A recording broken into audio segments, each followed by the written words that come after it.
Hi అండి, అందరికీ నమస్కారం. నా పేరు శ్వేత ఫ్రమ్ సికింద్రాబాద్. మాది సికింద్రాబాద్లో రామకృష్ణపురం అండి. వాసవి గారికి చాలా చాలా థ్యాంక్స్ అండి. ఈ కాన్సెప్ట్ పెట్టినందుకు. సమ్మర్లో అందరు ఫ్రీగా పిల్లలతో ఎంజాయ్ చేస్తుంటారు. అందులో ఇది అమ్మమ్మ గారి ఇల్లు కాంటెస్ట్ పెట్టినందుకు చాలా హ్యాపీగా ఫీల్ అయ్యాను. కాకపోతే సాడ్గా కూడా ఉంది. ఎందుకంటే నాకు అంటూ ఏ మెమోరీస్ లేవు మా అమ్మమ్మ గారింట్లో. ఎందుకంటే నేను చిన్నగా ఉన్నప్పుడే మా అమ్మమ్మ తాతయ్య ఇద్దరు చనిపోయారు. వాళ్ళ ఇంట్లో గడిపిన క్షణాలు అంటూ నాకేమీ గుర్తులేవు. అందుకే వాసవి గారిని అడిగాను మా పాపతో చేయించవచ్చని. తను ఒప్పుకున్నారు. 10 ఇయర్స్ ఉంటుంది మా పాప.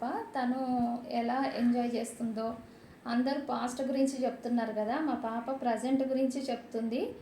మీరందరూ ఎలా ఎంజాయ్ చేశారో అలా ఎంజాయ్ చేస్తుంది మా పాప. ఈ జనరేషన్లో కూడా అమ్మమ్మ గారి ఇంట్లో ఆప్యాయత, అనురాగం అన్నీ తను అందుతున్నాయి. మా నానమ్మ కూడా ఉంది. మా నానమ్మతో కూడా ఆడుకుంటుంది. మా పాప మాటల్లో విందామండి.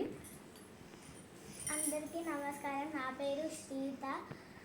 మాది సికింద్రాబాద్. మా అమ్మమ్మ గారిది హైదరాబాద్. వాసవి ఆంటీకి చాలా థ్యాంక్స్ ఈ ఆపర్చునిటీ ఇచ్చినందుకు. అమ్మమ్మ గారి ఇల్లు కాన్సెప్ట్ గురించి నాకు చాలా హ్యాపీ ఉంది. మా అమ్మమ్మతోని నేను ముగ్గులు నేర్చుకుంటాను, మంగళహారతి పాటలు నేర్చుకుంటాను. మా తాతమ్మతోని మేము అష్టాచెమ్మ, వనగంటల పీట ఇంకా చాలా చాలా ఆడతాము. బెడ్ టైం స్టోరీస్, కథలు వింటాము. చెప్తుంటే మేము వింటాము. ఇంకా చాలా ఆడుకుంటాము మా తాతమ్మతోని. మా తాతతోని వాకింగ్కి వెళ్ళేటప్పుడు మేము పూలు తెస్తాము పూజకి. మేము మామయ్య గారి పిల్లలతో చాలా బాగా ఆడుకుంటాము, రీల్స్ చేస్తాము, బయట సైకిల్ ఆడతాము. బోనాలు పండగ, బతుకమ్మ పండగ, ఇంకా చాలా గణేష్ చతుర్థి, ఇంకా చాలా చాలా పండగలకి మేము చాలా బాగా ఆడుకుంటాము. ఈ పండగలకి వెళ్ళేదంటే నాకు చాలా ఇష్టము.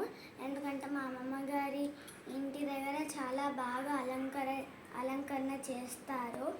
ఇంకా మా అమ్మమ్మ చేసే వంటలు నాకు చాలా బాగా ఇష్టం. థ్యాంక్స్.